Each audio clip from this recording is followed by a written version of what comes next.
What's poppin', y'all? It's your girl Vigilite, and you already know that I'm just here to spread a little light. So I wanted to come to you guys and talk to you guys because your girl just had a revelation. And I just wanted to share because maybe I'm not the only one that's going through this, and so I just wanted to share. You already know. So my mom and my grandma, they tagged me into this Red Table Talk, and when they were talking about narcissism. And so they're talking about narcissism, and I'm like, yo, what? Like, that's what a narcissist is? Like, as I'm listening to the videos, I'm taking notes because y'all already know I got my notes on deck.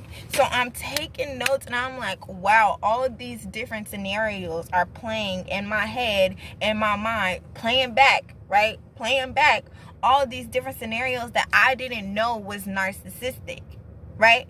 I didn't understand that. I'm just thinking, this is how this person is. This is just how this friendship goes. This is how this relationship is. And I didn't know that it was it's narcissistic relationship. And because I'm a people pleaser, that's just a horrible combination, because I'm going to overcompensate. I'm going to overextend myself for a relationship that's not necessarily healthy for me, and ultimately abusive. It's ultimately emotionally abusive for me to remain in these narcissistic relationships. So as I'm transitioning into becoming a younger woman and knowing what womanhood looks like for me, and knowing what my boundaries are, and knowing what I will and won't accept, it's very prevalent for me to acknowledge what it is for this narcissist, to recognize what a narcissistic relationship is, and what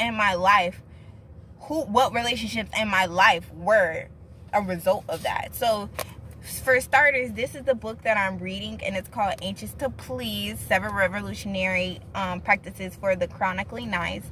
This, y'all, is changing my life page by page. It's changing my life page by page, and I highly recommend that you guys read it.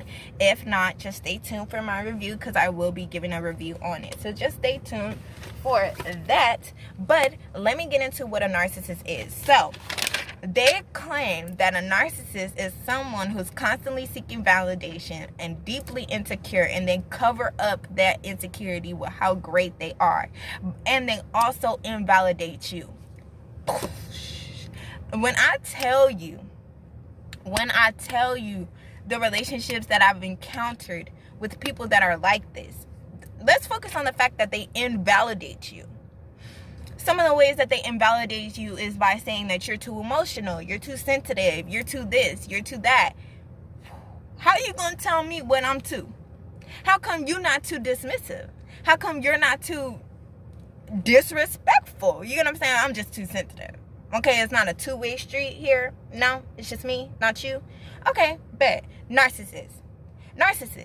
And they can be charming, they can be entertaining, or they can be the covert narcissism, which is the victim, angry at the world, and dangerous. I know this person.